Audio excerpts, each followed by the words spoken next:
जी, आज हमने topic start करना है पॉइंटर्स का। पॉइंटर को समझने के लिए हम एक डायग्राम देखते हैं। सम प्रीवियस लेक्चर्स में हमने इसका इंट्रोडक्शन में से लिया हुआ है पॉइंटर्स का ना। तो ये देखें, ये हमारे पास ये जो आपको कॉन्जेक्टिव एक बॉक्सेस नजर आ रहे हैं, ये रैम को रिप्रेजेंट करते हैं। ठीक है, मेमोरी, रैम। और आप देख सकते हैं कि इसमें हर बॉक्स है मुख्तलिफ ना, और हर बॉक्स का साइज होता है 1 बाइट। तो हर बॉक्स का एक खास एड्रेस भी होता है। जैसे ये फर्स्ट बॉक्स का एड्रेस ये है, ये मैंने सपोज किए हैं एड्रेस। ठीक है, ये इसका एड्रेस ये है। अच्छा, अब इसमें ये जो एड्रेस मैंने दिए हुए हैं ना, ये मैंने डेसिमल नंबर सिस्टम्स के तहत दिए हुए हैं। लेकिन ये जो इनके एड्रेसेस होते हैं ना, ये हेक्साडेसिमल नंबर्स के अंदर होते हैं। जैसे हेक्साडेसिमल में 0 से लेकर 9 तो होता है, लेकिन ये 10 के लिए यूज किया जाता है ए। यहाँ पे ए आएगा ऐसे। 9 के बाद 10 के लिए हम यहाँ पे ए यूज करते हैं, 11 के लिए बी यूज करते हैं, 12 के लिए सी, सो ऑन। 15 के लिए हम एफ यूज करते हैं, और उसके बाद 16 आ जाता है, तो फिर हम दोबारा 10 पे आ जाते हैं। ठीक है, तो होपफुली आपने ये पढ़ा हुआ है, डीएलडी में आपने पढ़ा होना चाहिए ये हेक्साडेसिमल नंबर सिस्टम। ये एक मेमोरी लोकेशन को मैंने जूम इन की है, ये एक बॉक्स, उसको ना उसमें एक वैल्यू स्टोर की हमने 30, और इस वेरिएबल का नाम क्या है, एक्स। और ये क्या चीज है, ये इसका मेमोरी एड्रेस है। ठीक है, और ये तो आम वेरिएबल जैसे हम बनाते हैं, ये बिल्कुल वैसे ही बना है। ये क्या चीज है, this is a pointer variable Y. इसका इसकी स्पेशलिटी क्या होती है कि इसके अंदर कोई आम वैल्यू नहीं आती, बल्कि क्या आता है, मेमोरी एड्रेस आता है इसके अंदर। ठीक है, और वो मेमोरी एड्रेस किसी और वेरिएबल का होता है। ठीक है, तो इसका अपना एड्रेस भी है, देखें ये इसका अपना एड्रेस भी है 0006। ठीक है, लेकिन इसके अंदर जो एड्रेस है किसी और वेरिएबल का। समझ आ रही? तो ये डायग्राम के थ्रू आप इसको समझ सकते हैं कि इसका स्ट्रक्चर कैसा होता है। बाकी अब हम देखते हैं कि इसकी हम डिक्लेरेशन कैसे करेंगे। ठीक है, डिक्लेरेशन पहले हम डेटा टाइप लिखेंगे। ये इंट का भी बन सकता है, चार का भी बन सकता है, फ्लोट, डबल, किसी भी डेटा टाइप का पॉइंटर बन सकता है। ठीक है, और फॉर एग्जांपल ये हमने इसका नाम रखा है पी, तो आप इसके शुरू में ये स्टार सिंबल लगाएंगे। ठीक है, तो ये रिप्रेजेंट करती है कि ये this is a pointer variable. और दूसरी बात जो आपने याद रखनी है, पॉइंटर वेरिएबल के अंदर जाहिर सी बात है कोई एड्रेस आता है, कोई मेमोरी एड्रेस आएगा ना, वो किसी वेरिएबल का होगा। फॉर एग्जांपल वेरिएबल हमने बनाया हुआ है ये, और उसको हमने वैल्यू डायग्राम के मुताबिक दे लेते हैं हम, उसको हमने वैल्यू दी है 30। ये आपका पॉइंटर वेरिएबल है, इसका नाम क्या है, वाई। और अब हमने इसको देना है एड्रेस, देना है किसका एड्रेस देना है, एक्स का। ठीक है, तो हम क्या लिखेंगे, एड्रेस ऑफ एक्स, इस तरीके से। तो ये बिल्कुल डायग्राम के मुताबिक हमने ये बनाया है। y is a pointer variable, और x जो है वो नॉर्मल वेरिएबल है। ठीक है, और ये जो एड्रेसेस दिए हुए हैं ये मैंने ऐसे ही सपोज किए हुए हैं। ये तो जब आप प्रोग्राम बना के जब आप चलाएंगे, फिर आपको पता चलाएंगे फिजिकली मेमोरी एड्रेस क्या आ रहे हैं। ठीक है, तो वो हम कैसे चेक करेंगे, ये देखें। अब आप इसको हम प्रिंट करके देखते हैं, सी आउट एक्स। एक्स की वैल्यू क्या है वो आपको मिल जाएगी, और उसके बाद y की वैल्यू क्या है वो भी आपको मिल जाएगी। ठीक है, x की वैल्यू क्या है और y की वैल्यू क्या है, ये है जी मेमोरी एड्रेस इसका। तो आप देख सकते हैं कि ये हेक्साडेसिमल नोटेशन के अंदर आ रहा है। 0x को आपने कंसीडर नहीं करना, because this is just a prefix representing कि आगे जो कुछ आ रहा है वो एक मेमोरी एड्रेस है। ठीक है, इन हेक्साडेसिमल नोटेशन 0x वैसे टेक्निकली प्रोग्रामिंग में यूज हो रहा है किसी हेक्साडेसिमल नंबर को जाहिर करने के लिए। तो ये 6 1 है। उसके बाद f का मतलब क्या होता है, 15। e का मतलब क्या होता है, 14। ठीक है, और फिर 1 और 4। तो ये कॉन्सेप्ट समझ आ गया, डिक्लेरेशन। और ये हमने वैल्यू भी असाइन कर दी इसको, बल्कि इनफैक्ट ये डिक्लेरेशन के साथ इनिशियलाइज भी हो गया। ये हमने डिक्लेरेशन भी कर दी है और इनिशियलाइजेशन भी कर दी है। तो अगर आप चाहें तो ये दोनों स्टेप्स अलग अलग भी हो सकते हैं। मतलब पहले आप पॉइंटर बना लें, उसके बाद पॉइंटर को आप दे दें एड्रेस इस तरीके से।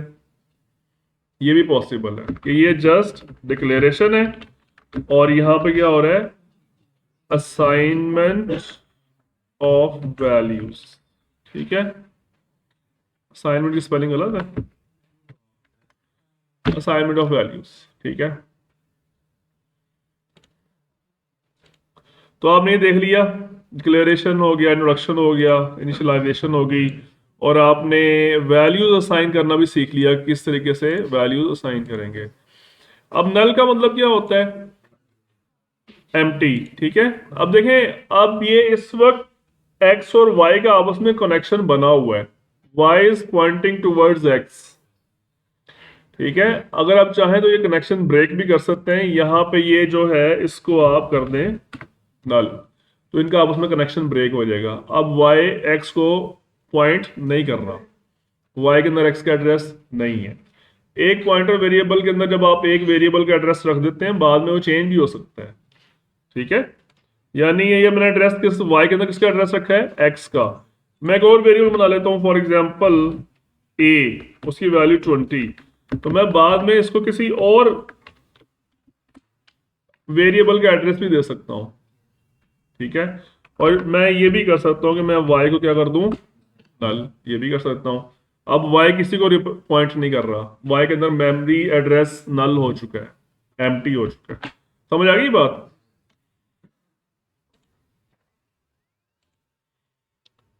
नल पॉइंटर हो गया। अच्छा, उसके बाद वाइड पॉइंटर क्या होता है, इसका भी मैंने आपको थोड़ा सा आइडिया दिया था वैसे। वाइड पॉइंटर क्या होता है, wide is it's self a data type technically. ठीक है, लेकिन हम इसको वैसे कहते हैं कि ये नथिंग होता है। देखिए आप, वैसे अगर आपने कोई इंट वेरिएबल बनाया है, अब आप इसका पॉइंटर बनाना चाहते हैं, तो वो भी इंट टाइप का ही बनेगा। ऐसा पॉसिबल नहीं है कि आपने एक एड्रेस पी के अंदर रखना है तो वो पी फ्लोट टाइप का हो। जब आप ऐसा करने की कोशिश करेंगे तो कंपाइलर एरर मैसेज देगा कि भाई ये ए किस टाइप का है, इंट, और उसका पॉइंटर किस टाइप का है, तो this operation is illegal, this is not allowed. आप इसको रन करके देख लें। मैं ये लॉग विंडो ओपन कर रहा हूं, तो ये एरर आ गया। क्या लिखा हुआ है देखें, एरर कैन नॉट, इसको मैं कॉपी करके ना नोट पैड में ओपन करके दिखाता हूं आपको। ये लिखा हुआ है, ये देखें, can not convert int pointer, star का मतलब पॉइंटर होता है, to float pointer in assignment. ठीक है, तो this is not allowed.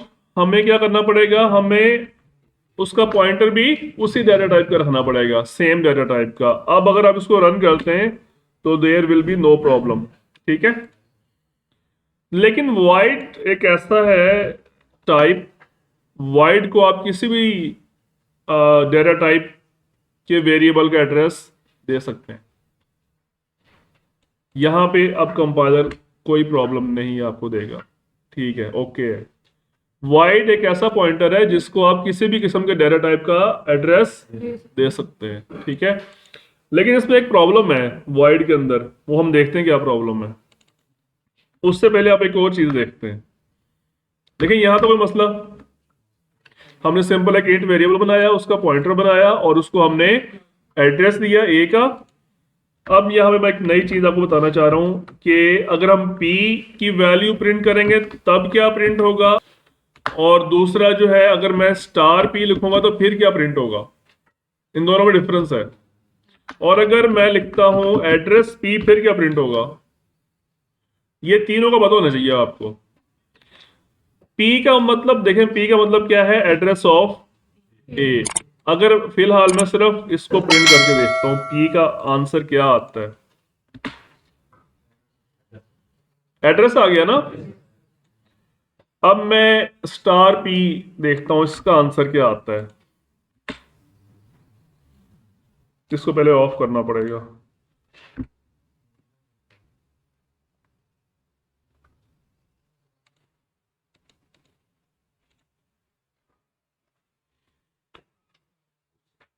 And line देते हैं हम यहाँ पर। अच्छा वो ए को मैंने वैल्यू भी नहीं दी ना, इसको वैल्यू दे दें कोई आप, और यहाँ पे एंड लाइन लगा दें। एक्चुअली ये ए के अंदर भी गार्बेज ही था, तो वो आउटपुट सारा गार्बेज ही आ रहा था।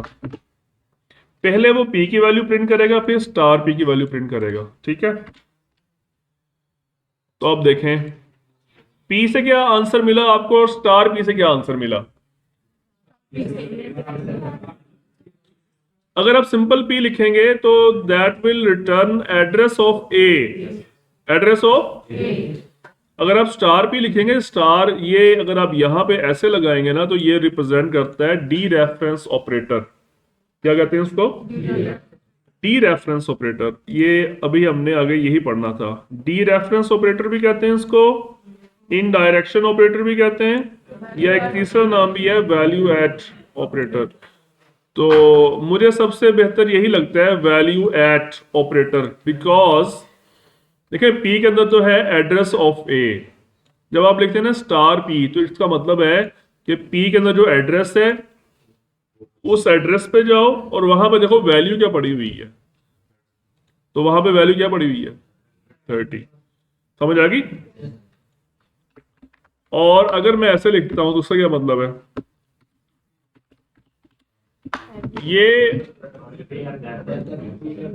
ये पी का अपना एड्रेस प्रिंट करेगा, ठीक है। और आप देख लें ये डिफरेंट है। ये जो ऊपर आ रहा है ये ए का एड्रेस है, ये किसका एड्रेस है, ये पी का अपना एड्रेस है, ठीक है। जैसे मैंने वो समझाया था डायग्राम में कि ये एक्स का एड्रेस तो इसके अंदर आ गया है, लेकिन पी का अपना एड्रेस भी तो है ना, ये 0006, तो ये उसका अपना एड्रेस आ गया। समझ आ गई। ओके। अब आपको इन तीनों जो सिंबल्स हैं, नोटेशंस हैं, इनका मतलब समझ आ गया, ठीक है।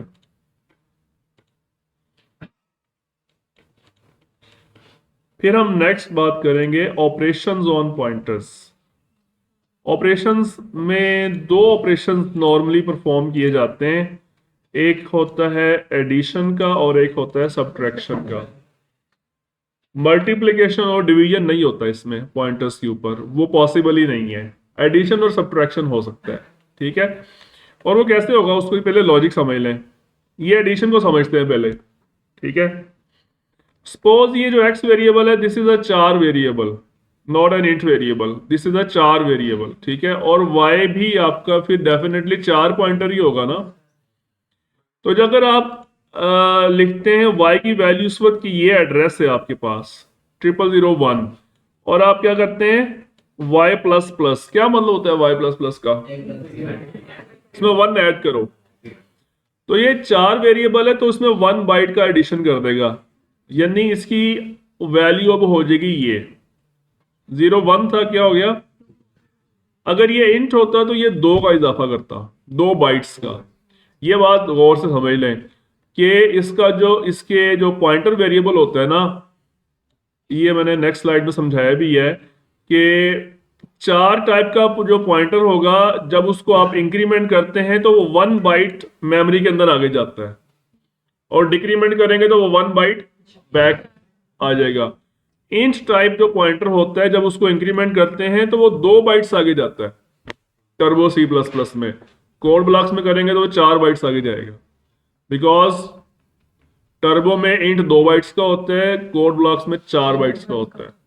डिफरेंट कंपाइलर्स में int different number of bytes का होता है, किसी में 2 का होता है, किसी में 4 का होता है। तो खैर जितने भी बाइट्स का वो है तो वो उतने बाइट्स आगे जाएगा। यानी अगर देखें ये जो पॉइंटर है इन टाइप का है ना, अब देखें सर इसको गौर से देखें। मैं फिलहाल ये दोनों खत्म कर रहा हूं, बल्कि इसको मैं कमेंट आउट कर देता हूं। अब मैं p की वैल्यू को प्रिंट कर रहा हूं, देखें जरा क्या आंसर आया, 61FE14, यही आंसर आया ना। अब इसमें मैं इंक्रीमेंट करने लगा हूं,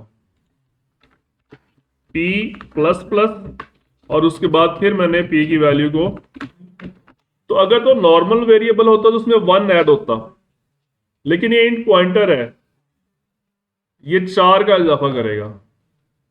ये बात तो जरा ध्यान से समझ लें। पॉइंटर्स की एडिशन जो मैथमेटिक्स है वो डिफरेंट है। देखें, समझ आई? 14 के बाद 18। तो ये बात आप याद रखिएगा कि वो डिपेंड करता है वो किस डाटा टाइप का पॉइंटर है। अगर 4 टाइप का है तो वो 1 बाइट का एडिशन करेगा, इंट का है तो वो 4 का करेगा, फ्लोट टाइप का है तब भी आई थिंक 4 का ही करेगा। ठीक है, तो आपको ये पता होना चाहिए कि वो कौन सी डाटा टाइप कितने बाइट्स का डाटा लेती है मेमोरी के अंदर। ठीक है, ये पॉइंट समझ आ गया? एडिशन करेंगे तो वो मेमोरी के अंदर आगे जाएगा, सब्ट्रैक्शन करेंगे तो मेमोरी के अंदर बैकवर्ड जाएगा। इसी फॉरवर्ड और बैकवर्ड आप कर सकते हैं, मल्टीप्लाई डिवाइड नहीं हो सकता। अब खुद सोचे, मेमोरी के साथ मल्टीप्लाई डिवाइड नहीं किया जा सकता, एडिशन सब्ट्रैक्शन किया जा सकता है, मूवमेंट फॉरवर्ड बैकवर्ड हो सकती है, मल्टीप्लाई डिवाइड नहीं हो सकता पॉइंटर्स के साथ, पॉसिबल ही नहीं है। ठीक है, समझ आ गई यहां तक? नेक्स्ट जो हम बात करेंगे वो पॉइंटर्स एंड एरेज, और ये मोस्ट इंपॉर्टेंट टॉपिक है इस चैप्टर का, पॉइंटर्स एंड एरेज। देखें, ये मैंने एक बात पहले समझाई थी आपको, ये एरे है और इसका नाम क्या है? एक्स। ये किस टाइप की एरे है? और आप जानते हैं वो 4 बाइट्स वाली एरे है ये। ठीक है, अब इसका जो पहला एड्रेस होता है, फर्स्ट एलिमेंट का एड्रेस ये दिया हुआ है। फर्स्ट एलिमेंट के एड्रेस को हम क्या नाम देते हैं? Base address of the array. ये मैंने लास्ट टाइम ये किसी लेक्चर में बताया था आपको। एरे का जो पहला एलिमेंट होता है उसका मेमोरी एड्रेस होता है, वो क्या कहलाता है? Base address of the array. Strings के में भी ऐसा ही होता है। ये स्ट्रिंग है, ये देखें, स्ट्रिंग भी एक एरे की शक्ल में ही होती है। तो उसका जो फर्स्ट एलिमेंट होता है, लाइक ए है, उसका जो मेमोरी एड्रेस है वो उसका स्ट्रिंग का बेस एड्रेस कहलाएगा। ठीक है, तो मैंने पहले भी बताया था कि जब आप एरे बनाते हैं मेमोरी के अंदर तो ये सारे एलिमेंट्स इकट्ठे स्टोर होते हैं, एक ग्रुप की शक्ल में मेमोरी के अंदर इकट्ठे जाते हैं। वेरिएबल ऐसे स्टोर नहीं होते, वेरिएबल रैंडम लोकेशंस पे जाते हैं। एरे के सारे एलिमेंट्स, चाहे वो 1,00,000 एलिमेंट्स हैं, वो इकट्ठे स्टोर होंगे।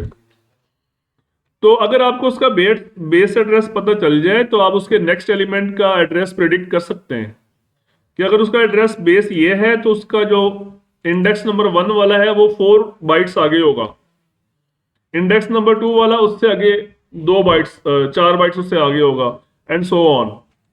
समझ आ रही है? तो इस टेक्निक को यूज करते हुए हम एरेज को पॉइंटर्स के थ्रू एक्सेस कर सकते हैं। वो कैसे करेंगे देखें अब आप। मुश्किल तो नहीं?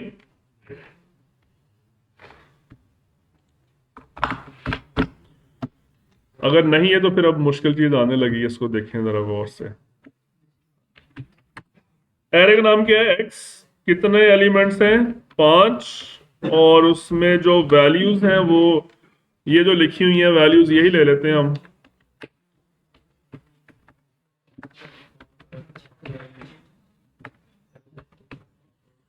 देखिए, नॉर्मली आप एरे को कैसे एक्सेस करते हैं? अगर आपने एक लूप के थ्रू एक्सेस करना तो ऐसे करते हैं ना, int I 0, I is less than 4 और आई प्लस प्लस, और यहाँ पे आप एक्स ऑफ आई की वैल्यूज प्रिंट करवा दें। ऐसे ही एक्सेस करते हैं ना, ये सारे एलिमेंट्स प्रिंट हो गए। पॉइंटर्स के थ्रू इसको कैसे एक्सेस करेंगे? इस पे क्वेश्चन आ सकता है एग्जाम में। पॉइंटर्स के थ्रू एरे को एक्सेस करें, उसके सारे एलिमेंट्स प्रिंट करवाएं।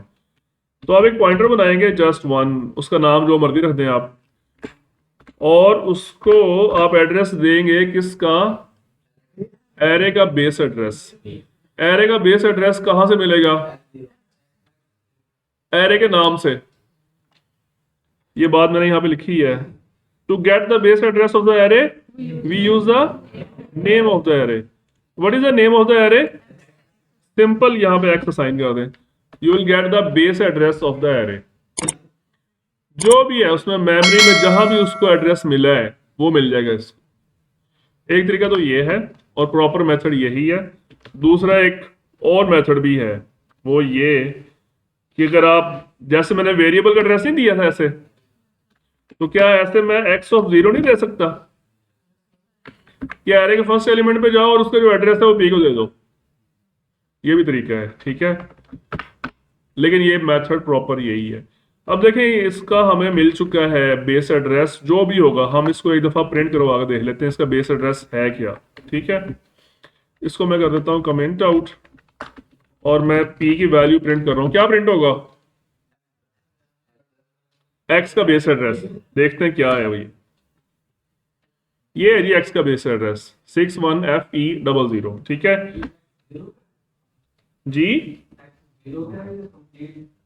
नहीं नहीं, ये एरे के फर्स्ट एलिमेंट का एड्रेस है, बाकी का एड्रेस नहीं दिया उसने आपको, वो आपने खुद ही आगे खुद ही उसकी जजमेंट करनी है नेक्स्ट का एड्रेस होगा। अगर मेरे पास फर्स्ट का एड्रेस है तो मैं अगर यहां पे लिखता हूं, यहां पे इसको मैं ऐसे ही रहने देता हूं, और इसमें मैं कर रहा हूं p+1 कर रहा हूं, इसके अंदर +4 नहीं कर रहा, ये बात याद रखिएगा। +1 करो, पॉइंटर के साथ अरिथमेटिक डिफरेंट है, ठीक है। +1 करूंगा लेकिन ये 4 बाइट्स आगे जाएगा, ठीक है। देखें जरा आप, ऐसे ही है देखें। और इसी तरह अगर मैंने ये p किसका एड्रेस है 45 का, p+1 किसका एड्रेस है 34 का, अगर मैं यहाँ पे p+2 लिखूंगा फिर किसका एड्रेस आएगा 12 का। समझ आ गई बात? तो अगर मैं फिलहाल तो ये एड्रेस शो कर रहा है ना 45 का, अगर मैं इस 45 को प्रिंट करना चाहता हूं फिर क्या करूंगा? अभी मैंने बताया था आपको, स्टार लगाएंगे। वेरी गुड, शाबाश। यहां भी स्टार लगा रहा हूं मैं, स्टार के साथ आप इसको ब्रैकेट्स लगा दें, अदरवाइज वो सिर्फ स्टार p करेगा और उसमें +1 कर देगा, ठीक है। आगे वैल्यूज पॉइंटर्स के थ्रू एक्सेस करना समझ आया, कैसे समझ एक्सेस करना है?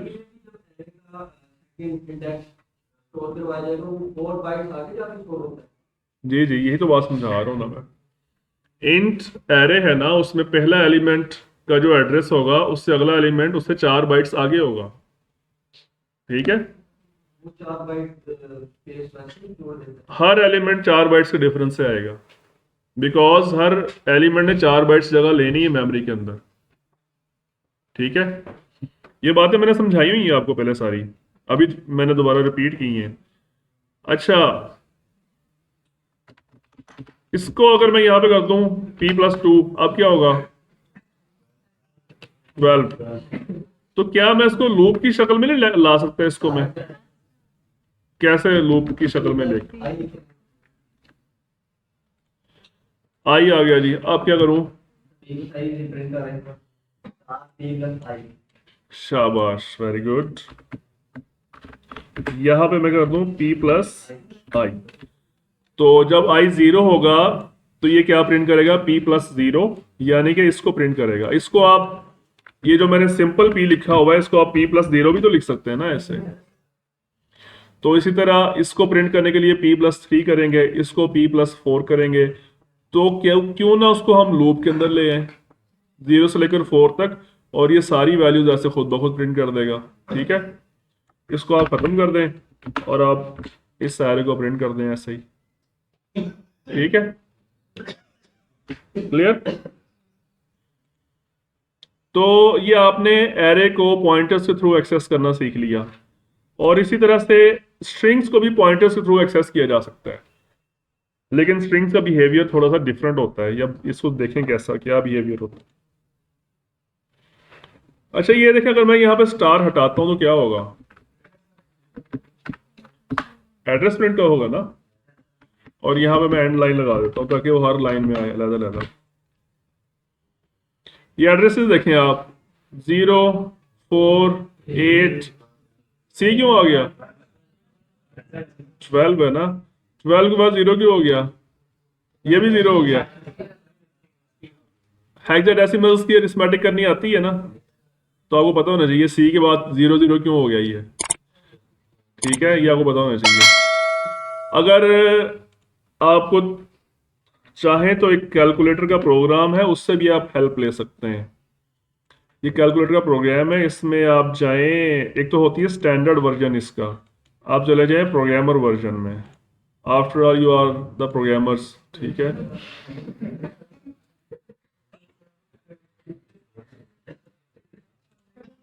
डॉक्टर्स जो होते हैं ना, एफएससी मेडिकल करने के बाद स्टूडेंट्स जब एमबीबीएस के फर्स्ट ईयर में जाते हैं तो वो अपने आप को डॉक्टर कहलवाना शुरू कर देते हैं। तो आप लोग भी अपने आप को सॉफ्टवेयर इंजीनियर्स कहलवाना शुरू कर दें। चाहे आपसे सी प्लस प्लस के प्रोग्राम पेपर में पाइथन के प्रोग्राम छाप रहे हों, लेकिन आप वो कहलवा सकते हैं अपने आप को सॉफ्टवेयर इंजीनियर। देखें, ये कैलकुलेटर है और इसमें आपको ये अरिथमेटिक परफॉर्म करनी है कि ये +4 कैसे हो रहा है इसके अंदर। तो प्रोग्रामर वाला वर्जन करके आप इसमें हेक्साडेसिमल को क्लिक कर दें। यहाँ पे 4 नंबर सिस्टम्स आ रही हैं, देखें, हेक्साडेसिमल, ऑक्टल, बाइनरी। इसमें हेक्सल में चले जाएं और ये वाला एड्रेस लिखें 61FDF0, ठीक है। इसमें +4 करना है, +4 इक्वल टू, ये आ गया, नेक्स्ट, सही है। ये कैपिटल में लिखा हुआ या स्मॉल में लिखा हुआ है, इसमें कोई मसला नहीं है, ठीक है। इसमें अगेन 4 प्लस करें, ये वाला आ गया, अगेन 4 प्लस करें, सी आ गया, FC, अगेन 4 प्लस करें तो ये FE00 आ गया, ठीक है। समझ आ गई। स्ट्रिंग्स का बिहेवियर ऐसा नहीं होता। देखें, मैं ये जो एरे बनाई है ना, इसको मैं कर रहा हूं 4 और यहाँ पे डबल कोट्स में वैल्यूज दे रहा हूं अली, ठीक है। और डेफिनेटली फिर ये पॉइंटर भी चेंज हो जाएगा, ये भी 4 टाइप का आ जाएगा, ठीक है।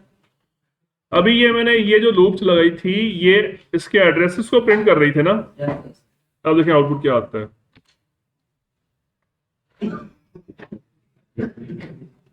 क्या मतलब इसका, कि कैरेक्टर पॉइंटर का बिहेवियर थोड़ा सा डिफरेंट होता है, ये बात याद रखिएगा। उसकी रीजन क्या है, देखें, फर्स्ट ऑफ ऑल P+0 होगा ना। अगर आप यहाँ पे जस्ट P की वैल्यू प्रिंट करेंगे ना, जस्ट P को लिखेंगे तो ये पूरा अली लिखा आएगा, एड्रेसेस लिखे नहीं आएंगे। ये बात याद रखिएगा, जो स्ट्रिंग है उसका बिहेवियर डिफरेंट होता है। अच्छा, P+1 का आउटपुट क्या आया, LI, इंडेक्स नंबर 1 L से स्टार्ट हो रहा है ना, तो वो L से स्टार्ट करके उसके नल कैरेक्टर तक जाएगा, एंड तक, और वहां तक जितनी भी स्ट्रिंग उठा के दे देगा आप, ठीक है। अगर आप P+2 पे जाते हैं, इंडेक्स नंबर 2 किसका है, I का, I is the last character, इसके बाद नल कैरेक्टर है, तो वो नल कैरेक्टर को डिस्प्ले कर दिया। P+3 पे गए, वहां पे नल कैरेक्टर था, वो उसने प्रिंट ही नहीं किया, और उसके बाद कोई एम्प्टी डाटा पड़ा हुआ था, उसने वो भी प्रिंट नहीं किया। तो ये स्ट्रिंग्स का बिहेवियर डिफरेंट होता है, इसको आप याद से देखिएगा इसको, ठीक है। ओके, पॉइंटर्स एंड स्ट्रिंग्स की समझ आ गई। पॉइंटर्स स्ट्रिंग्स के साथ बहुत ज़्यादा इस्तेमाल होते हैं, ठीक है। इनकी बहुत अच्छी फ्रेंडशिप है आपस की, पॉइंटर्स और स्ट्रिंग्स की। तो आपको भी इन दोनों का फ्रेंड बनना चाहिए, ठीक है, अगर आप C++ में काम करना चाहते हैं तो। क्योंकि ये देखें, अब यहाँ पे मुझे साइज देना पड़ता है ना 5। अगर आप पॉइंटर्स के साथ वेल अवेयर हैं तो आपको जस्ट यहाँ पे ऐसे लिखना पड़ेगा, और आप इसके ऊपर सारे काम कर सकते हैं स्ट्रिंग वाले, साइज मेंशन करने की जरूरत ही नहीं है। सम, हाँ, वो खुद ही ऑटो पे उठाएगा साइज इसका, ठीक है। समटाइम्स आपने ऐसी स्ट्रिंग्स बनानी होती हैं जिसका साइज आपको इन एडवांस पता ही नहीं होता कि उसमें कितने कैरेक्टर्स आएंगे, तो फिर आप, जाहिर सी बात है, फिर आप उसका साइज तो बता ही नहीं सकते, फिर आप पॉइंटर्स के ऊपर जाएंगे। और पॉइंटर्स और स्ट्रिंग्स ये अल्टरनेटिवली यूज होती हैं, ठीक है। जो जो फंक्शन स्ट्रिंग के ऊपर हमने पढ़े थे ना, सारे स्ट्रिंग फंक्शन जितने भी पढ़े थे वो सारे उसके ऊपर लगते हैं, ठीक है।